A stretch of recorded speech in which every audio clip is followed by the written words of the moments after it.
예수님께서 이 땅에 오신 이유는 이 땅에 평화를 주기 위한 것입니다. 이 땅은 슬픔과 또한 아픔이 있는 곳입니다. 그래서 사람을 만나거나 일을 하거나 어떤 일을 할 때 두려움이 있고 때로는 그 일로 인해서 상처를 받을 뿐만 아니라 마음의 슬픔을 갖게 됩니다. 들려오는 소식은 기쁜 소식보다는 슬픈 소식이 더 많고 힘들고 어려운 소식을 접할 때마다 마음이 무거워질 수밖에 없습니다. 예수님께서 이 땅에 오신 것은 그 시대의 어둠이, 그 다음에 그 시대의 슬픔이, 그 시대의 고통이 있던 시대였습니다. 여러분들 잘 아시는 것 같이 성 프란치스코가 있습니다. 그는 이탈리아 사람이고 아마 그 당시는 카톨릭과 개신교가 갈라지기 이전이었기 때문에 그의 그 기도가 있습니다. 평화의 그 기도라고 하기도 하는데 그 기도를 잠깐 여러분들에게 말씀을 드리겠습니다. 주여 나를 평화의 도구로 써주소서. 미움이 있는 곳에 사랑을, 상처가 있는 곳에 용서를, 분열이 있는 곳에 일치를, 의욕이 있는 곳에 믿음을 심게 하소서. 주여 나를 평화의 도구로 써주소서. 오류가 있는 곳에 진리를, 절망이 있는 곳에 희망을, 어둠이 있는 곳에 광명을, 슬픔이 있는 곳에 기쁨을 심게 하소서. 위로받기보다는 위로하며, 이해받기보다는 이해하며, 사랑받기보다는 사랑하며 자기를 온전히 줌으로써 영생을 얻기 때문이니 주여 나를 평화의 도구로 써주소서. 여기에 곡을 붙인 노래도 있습니다. 다시 해서 그리스도인이 있는 곳이라면 그곳은 결국 평화의 도구로 쓰임을 받는 겁니다. 그리스도인들이 우리 회사에 들어왔더니 우리 회사가 분위기가 바뀌었어. 또한 예수를 믿는 며느리가 우리 집에 들어왔는데 우리 집안의 분위기가 밝아지고 분위기가 따뜻해졌어. 이렇게 이야기할 수 있어야 됩니다. 요즘에 화두 중에 하나가 무슨 말이냐면 똑똑한 사람보다는요 따뜻한 사람이 좋다는 거예요. 그러니까 공부 잘하고 능력 있고 실력 있고 일 잘하는 사람 정말 중요해요. 하지만 거기에 더하기를 한다면 따뜻한 사람이에요. 마음이 포근한 사람이에요.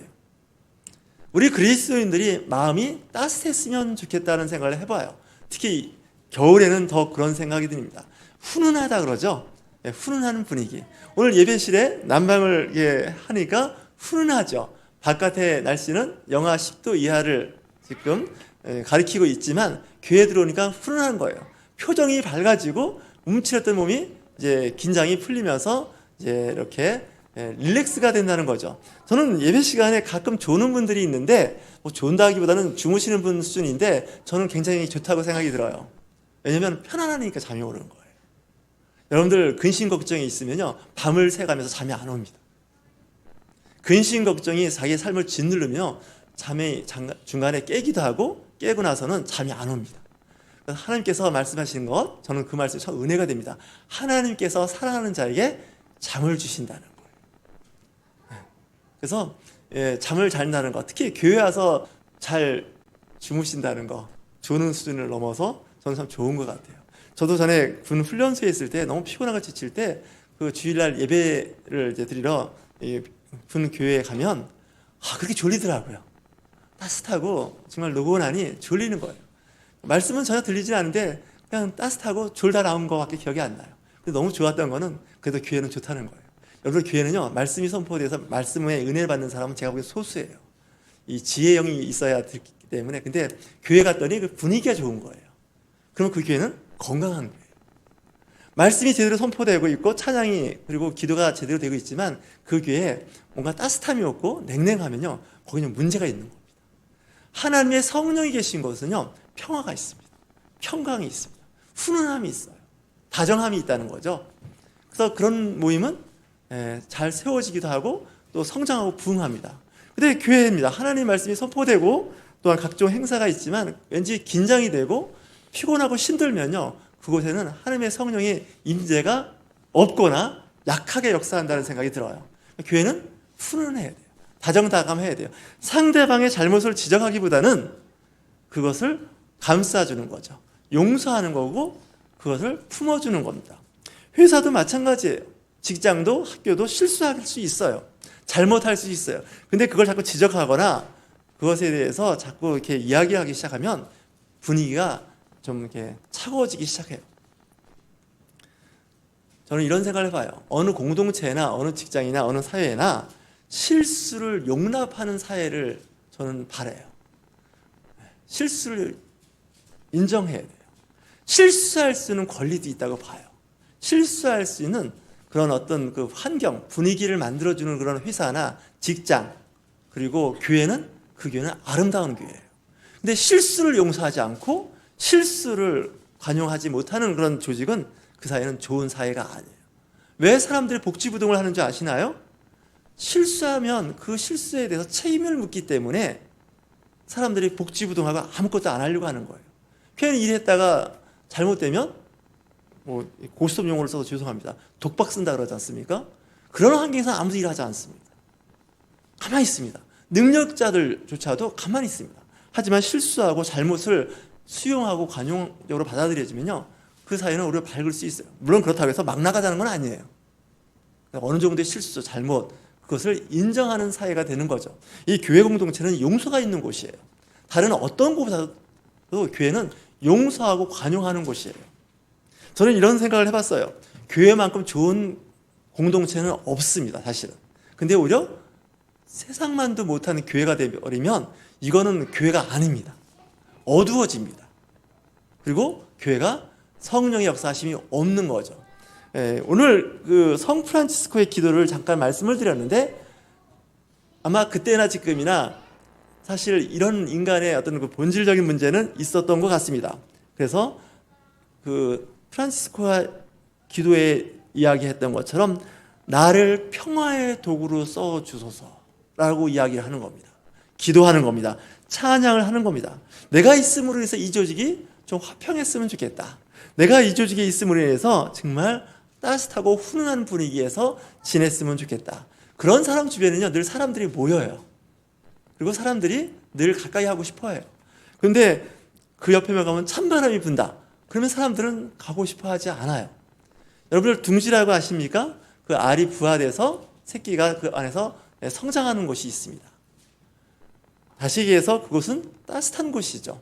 여러분들 알을 품을 때 그 알은 그 온도가 올라가야 그 안에서 그 병아리가 나오죠. 차가운 데 두면, 냉장고에 두면 절대로 그 알은 부화되지 않습니다. 닭이 그 알을 품는 온도를 알아갖고 사람들이 인공적으로 그 불안기, 그런 것을 만들어서 이제 그 기계 병아리라고 옛날에는 얘기를 했는데 병아리를 깨운다는 거죠. 우리의 심령도 마찬가지예요. 우리의 심령을 깨우고 우리의 심령을 잘 성장하고 양육시키는 것은 따뜻한 마음이에요.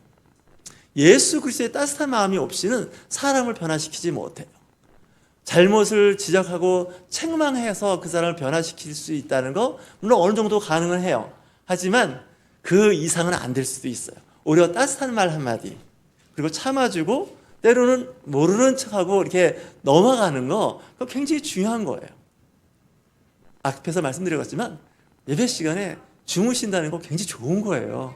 절대로 터치하지 마세요. 그렇게 깨우지 마세요. 여기 와 있다는 자체가 예배예요. 난 그렇게 생각해요. 정말이에요.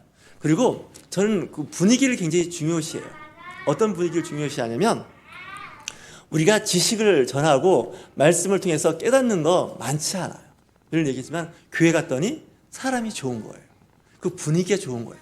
예배 분위기가 좋고 교제하는 분위기가 좋으면 그 교회는 좋은 교회고 그 예배는 저는 성공했다고 봐요. 물론 예배를 성공했다 실패했다 할 수 있는 건 아니지만 사실 그 분위기가 중요한 거예요. 우리는 그런 얘기 하잖아요. 너 거기 갔다 왔니? 응, 갔다 왔어. 거기 분위기가 어떻대? 꼭 물어보잖아요. 너 어느 교회 가봤니? 응, 그 교회 어때? 그 교회 성령 충만하니? 그런 거 안 물어봐요. 그 교회 분위기가 어떠냐는 거예요. 그 분위기가 따뜻하고 훈훈하고 좀 인간미가 넘치느냐, 이걸 묻는 거예요. 저는 이런 생각을 해봐요. 가장 인간적인 휴머니티 있죠? 인간애가 넘치는 곳이 가장 성경적이에요. 우리 자꾸 하나님적이고 뭐 성경 말씀적이고 뭐 이런 얘기 하지만요, 사실 보면 가장 인간적인 훈훈한 정과 사랑이 있는 곳은 그것이 하나님의 나라입니다. 하나님 나라가 세워지는 거예요. 우리는 성경 말씀을 갖고 까칠하게 사는 사람들이 많아요. 성경 말씀을 갖고 사람을 거칠게 대하는 경우가 많아요. 물론 경우에 따라서 그럴 수도 있어요. 하지만 그것이 일상이 되면 안 됩니다. 특별한 경우 외에는 늘 우리는 그런 환경에서 우리는 살 수가 없습니다. 오늘 말씀드리는 그 평강의 왕 예수님께서 오신 것은 그의 미션이 이 땅에 평화를 세우는 것입니다. 이스라엘의 수도는 과거에 예루살렘입니다. 지금은 텔아비브로 되어 있죠. 예루살렘은 평화의 도시란 뜻입니다. 샬롬이라고 인사하죠. 우리 그리스도인들끼리 샬롬도 평강, 평화입니다. 여호와 샬롬 하면 하나님의 평화가, 하나님의 평강이 함께 하기를 이야기한다는 거죠. 우리는 안녕하십니까입니다. 그만큼 사람들이 평화롭지 못하다는 거죠. 안녕하지 못하다는 거죠. 안녕하십니까? 아니면 여호와 샬롬, 야훼 샬롬, 하나님의 평화가 함께 했습니까? 하고 있습니까? 하나님께서 주시는 가장 큰 선물은요, 돈이 아니고 명예도 아니고 권력도 아닙니다. 일도 아닙니다. 내 마음의 평화입니다. 내 마음에 평화가 있으면 그거는 하나님께 가장 큰 축복을 받아서 누리고 있는 겁니다. 세상에서 남부러워하는 많은 돈을 갖고 있습니다. 권력을 갖고 있습니다. 명예를 갖고 있습니다. 근데 마음이 불안하고 마음에 평화가 없다면 나는 뭔가 지금 잘못된 곳에 있는지도 모릅니다. 비록 내가 가진 것이 많지 않고 내가 사람들 앞에 유명하지 않을 뿐만 아니라 때로는 그게 인정받지 못한다 할지라도 내 마음에 평화가 있다면 그것은 좋은 거죠. 내 마음에 불안이 있다. 내 마음에 늘 공포가 있다. 이것은 우리 그리스도인의 삶이 아닙니다. 예수 그리스도를 믿는 사람들은 어떤 일을 당할지라도 그 가운데서도 평화와 평강을 누리며 사는 삶입니다. 그러면 그 사람은 일단 성령 충만한 삶을 살고 있는 겁니다. 오늘 주일인데 날씨가 너무 추워서 자동차 시동이 안 걸려서 몇 번 이렇게 시동을 걸다가 문을 잘못 닫아갖고 한 거랑 이렇게 멍이 들었어요. 뒤에서 보이나요? 손톱이 이게 3분위가 까맣게 됐어요. 정말 최근 들어서 이런 일을 처음 경험해봤는데 근데도 감사가 있더라고요. 이런 생각에서 손가락이 찢어지거나 잘리지 않은 것만 해도 감사할 일이지 이만큼 다친 것도 얼마나 감사한지 이런 생각이 드는 거예요. 불편하죠. 예배 시간은 다가오고 있지 생각만큼 잘 안 되지 않습니까? 그럴 때 사람들은 예민해지기 쉽고 누구를 탓하거나 원망할 때가 있지 않습니까? 근데 우리 그리스도인들은 그 가운데서도 감사가 있는 거죠. 그래서 손을 이렇게 잡으면서 그랬어요. 손가락아 너 아프지? 걱정하지 마. 내가 너를 위해서 기도해 줄게. 당분간 아플 거야. 그랬더니 조금 있으니까 안 아파요. 정말이에요. 여러분들 내 몸이 아픈 곳이 있으면 그 아픈 곳에 손을 얹고 기도하세요. 위로해 주세요. 이게 무슨 큰 의미가 있을까? 아닙니다. 내 몸은요, 살아있는 생명체는 손을 얹고 축복해주면 정말 반응을 일으킵니다. 내가 위장질환이 있으면요, 위장질환 있는 그 부위에다가 손을 얹고 기도하는 거예요. 축복 기도해요. 너 얼마나 힘드니? 위염 때문에 얼마나 힘드니? 위염이 좀 지나쳐서 이제 만성 위염이 됐잖아. 내가 기도할게. 위로한다. 내가 같은 거 있죠? 역류성 식도염 이런 거 있을 때도 또 기도하는 거예요. 우리 몸은요 그렇게 기도하면 절대 배신하지 않아요. 우리가 보이지 않는 먼 거리 있는 사람을 대상으로 기도도 하잖아요. 근데 손을 얹고 하면 더 효과가 크겠죠. 그만큼 거리적으로 가까워지니까. 지구 반대편에 있어도요 기도하면 그 기도의 능력이 나타난다고 믿는 사람들이 그리스도인들입니다. 우리는 과거를 이야기하고 있어요. 2000년 전에 오신 예수님을 이야기하고 있지만 그 예수님의 말씀을 지금도 그 살아있는 말씀, 과거나 현재나 미래나 그 영원하신 말씀을 붙잡고 살고 있기 때문에 그렇습니다. 일단 여러분들 내 몸이 건강하셔야 마음이 평화롭습니다. 내 몸이 아프면 불안해요. 병원의 진단을 받을 때 우리는 초조한 마음으로 그 진단의 그 결과를 바라보고 있을 때가 있어요. 좋은 이야기를 하면 참 좋은데 좀 안 좋은 이야기를 들으면 그다음부터 마음이 더 짓눌리고 어두워지잖아요. 그럼에도 불구하고 우리는 희망을 이야기하는 거죠. 여러분들 살면서 힘들고 어릴 때마다 십자가에 달리신 예수님을 생각하시면 됩니다. 예수님의 그 십자가를 이사야는 이미 예언을 했습니다. 53장 5절에 그가 찔림은 우리의 허물 때문이요 그가 상함은 우리의 죄악 때문이라 그가 징계를 받음으로 우리는 평화를 누리고 예수님께서 징계를 받으면서 우리가 평화를 누린다고 말씀하고 있으면서 그가 채찍에 맞음으로 우리는 나음을 받았도다. 우리가 예수 그리스도를 통해서 그 허물과 죄악과 징계와 채찍, 이것을 다 면하게 되었다는 것이 우리 그리스도인들의 신앙 고백입니다. 특별히 복음, 이 굿뉴스는요, 좋은 소식을 전파하며 평화를 공포하며, 그러니까 교회 강대상에서 그 좋은 소식, 복음이 전파되면서 평화를 공포하는 겁니다. 그리고 또한 좋은 소식을 가져오며 구원을 공포하며 시온을 향하여 네, 하나님이 통치하신다, 이렇게 말씀을 하시는 거죠. 또 이 레위기에도 이런 말씀을 하십니다. 내 안식일을 지키며 내 성소를 경외하라. 나는 여호와이니라. 너희가 내 규례와 계명을 준행하면 내가 너희에게 철따라 비를 주리니 땅은 그 산물을 내고 밭의 나무는 열매를 맺으리라. 내가 그 땅에 평화를 줄 것인지. 여러분들 하나님한테 좀 잘 보여보세요. 네. 기도 플러스 좀 행위를. 요즘에 그 행위로 구원받지 못한다, 행위로 하나님께 영광을 돌리는 게 아니다, 이렇게 얘기하는 분들이 계시는데 저는 안 그래요. 좀 사랑받을 짓을 하셔야 돼요. 그렇지 않습니까? 이쁨 받을 일을 해야 됩니다. 잘 보이면 하나님께서 많은 복을 주시지만 더 줄 복이 없니? 재정 담당 천사 이리 오라 그래. 제가 이렇게 이쁜 짓을 하고 있는데 저한테 필요한 거 채워주면 안 되겠니? 이미 줄 만큼 줬는데 아니야, 더 찾아봐, 더 줄 게 있을 거야, 이렇게 되는 거죠. 저는 그래서 하나님과 기도할 때, 대화할 때 여러분들 이렇게 너무 어렵게 생각하지 마세요. 물론 구약 성경은 경외하라 이런 말씀이 많아요. 무서워하라는 얘기죠. 그건 이제 신약에 와서는 친구처럼 이야기할 수 있어요. 저 이렇게 이쁜 짓 했잖아요. 좀 저를 사랑해 주세요, 이렇게 얘기하는 거죠. 여러분들 잘 아시는 것 같이 히스기야라는 왕이 있었지 않습니까? 히스기야라는 왕이 나중에 죽을 병에 걸려요. 과학자들은 아마 피부암이 아니었겠느냐, 그렇게 생각을 하는데, 어쨌거나 죽을 병에 걸렸을 때 그가 하나님 앞에 기도를 해요. 울면서 기도를 해요. 그 우는 소리가 얼마나 컸는지 성 밖까지 전파되죠. 근데 그 기도를 잘 읽어보면, 하나님, 내가 그동안 하나님 앞에 한 거 있잖아요, 잘한 거, 그걸 봐서라도 나를 살려주세요 했더니 정말 그의 수명이 연장되는 것을 우리는 알 수가 있어요. 그래서 행위의 구원, 뭐 행함으로 자기 공로, 이런 것에 대해서 우리는 사실 지금 살짝 밀어놓고 오직 믿음으로 하나님의 전적인 은총, 은혜로 구원과 복을 받는다고 하지만, 그러면 사람은 손 놓고 아무것도 할 게 없어요, 사실은. 오직 그분의 은총이라고 한다면. 하지만 우리가 행할 것은 행해야 돼요. 노력도 해야 돼요. 우리 한번 옆에 계신 분들과 한번 권면할까요? 이쁜 짓 좀 합시다.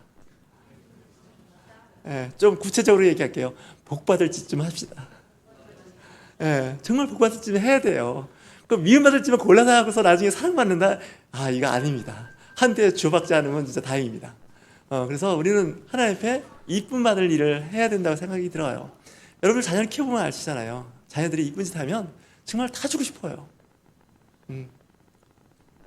근데 우리가 하나님 앞에 나왔을 때, 우리가 하나님 앞에 자녀 된 것도 마찬가지지 않겠습니까? 그분이 좋아하는 게 무엇일까? 뭐 이런 것도 연구해 보는 거예요. 그분이 기뻐하는 것이 무엇인가? 이런 생각을 해봤습니다. 제 딸이 이제 이달 초에 결혼했는데, 저는 문자를 받았습니다. 따님이 결혼하는 거 축하드려요. 그리고 한편 부러워요, 그러는 거예요. 그래서 무슨 말씀이에요? 그랬더니 우리 딸이 34살인데 결혼을 안 해갖고 저 힘들다는 거예요. 또 한 권사님은 또 그러더라고요. 우리 딸이 40대 초반인데 결혼 안 해서 걱정이라는 거예요. 왜 결혼을 못할까? 세상 인구의 반이 남자고 반이 여자인데, 뭐 이런 생각도 해봤어요. 근데 그분들은 간절한 거예요. 뭐 보니까 돈이 없어서 형편이 어려서도 아니에요. 근데 결혼을 안 하는 거예요. 못하는 거예요. 그래가지고 어제 좀 상가집에 갈 일이 있어서 갔는데, 거기서 제가 얘기했어요. 이거 결혼 모임을 위한, 자녀를 위한 기도 중보팀을 하나 만들어야겠다 그랬더니 그분이 그러더라고요. 내가 아는 그 직원 하나가 남자가 37살인데 아직 장가를 못 갔다는 거예요. 그 엄마가 자꾸 좋은 사람 있으면 중매를 서달라고 한다는 거예요. 그래서 남자 34살이면 7살이면 그래도 괜찮을 것 같은데요, 꽤 많을 것 같은데요, 왜 그때까지 못 갔죠? 근데 이유를 모르겠는데 잘 안 된다는 거잖아요. 그래요? 그럼 한번 해봅시다. 해봅시다. 그죠? 기도하며 한번 해봅시다. 목사가 하는 일 중에 하나가 중매 잘 서갖고 결혼하게 하는 것도 하나의 큰 미션 아니겠습니까? 재생산이 일어나야 되는데 그러려면 결혼을 해야 되는데 불륜도 좋으니까 애 좀 낳아서 좀 그렇게까지 얘기하는 분들도 계실 정도예요. 워낙들 결혼도 안 하고 그렇게 사니까 그러니까 우리도 한번 그런 생각을 한번 해보시는 것도 괜찮으세요. 기도하는 거예요. 하나님, 저 할 만큼 했습니다. 제 기도 제목이 있는데 이 정도는 들어주셔야 되는 거 아니겠습니까? 저 한번 하나님 따져보세요. 저 이런 짓궂은 생각도 해봤어요. 은혜는 안 되는데 하나님한테 항의 방문을 해야 될 것 같아요. 단체로. 네. 한 대여섯 명이 같이 어느 날 날짜를 잡아갖고 하나님한테 항의 방문합시다. 우리 그렇지 않습니까? 뭔가 좀 불만이 있으면 뭐 청와대 민원도 넣기도 하고 어떤 단체에 가갖고 뭐 보상하라 뭐 이렇게 외치기도 하고 항의도 하잖아요. 하나님 앞에 좀 그런 기도도 해야 될 것 같아요. 하나님, 우리 할 만큼 했습니다. 이것 좀 어떻게 도와주셔야 되지 않겠습니까? 라고 하는 그런 것도 있어야 되는데 너 나한테 잘한 게 뭐가 있다고 그런 얘기 하냐? 이렇게 뭐 들을 수도 있겠지만 저는 이런 생각도 해봤어요. 그러니까 여러분 자녀들이 다 그 기도 제목들이 있어요. 뭐 결혼뿐만 아니라 취업도 있고요. 또 여러 가지가 있습니다. 그때 같이 기도하는 거잖아요. 그래서 마음에 평화가 있어야 되는데 평화가 왜 없냐? 저 자식 때문에 평화가 없는 거예요. 자식 때문에. 그렇지 않습니까? 자식이 저렇게 살고 있으니 나는 잘 살아요. 그래도. 자식을 보니까 답답한 거잖아요. 그때 평강의 하나님 내게 평강을 주옵소서. 한번 말씀드렸습니다. 한나가 늘 성전에 와서 기도할 때 왜 힘들었을까요? 내가 남편도 있어요. 근데 자녀를 못 낳는 거예요. 아들을 못 낳는 거예요. 성전에서 늘 기도하니까 어떻게 해요? 하나님께서 사무엘을 낳게 해주잖아요. 그리고 아들 셋과 딸 둘을 낳게 해주잖아요. 한번 여러분들 기도의 승부수를 한번 걸어보세요. 될 거라고 믿어요. 그러니까 어떻게 돼요? 이제 마음의 슬픔이 원망이 다 사라지는 거예요. 내가 분이나라고 하는 그 첩 때문에 엄청 마음고생했는데 이제 마음의 평화가 오는 겁니다. 올해도 그랬지만 내년에도 그런 평화가 있었으면 좋겠어요. 하나님, 내 안에 평강을 주옵소서. 내 기도 제목이 이렇습니다. 이거 위해서 기도하오니 저희의 기도를 들어주옵소서라고 기도하는 저와 여러분이 되시길 주님으로 축원합니다.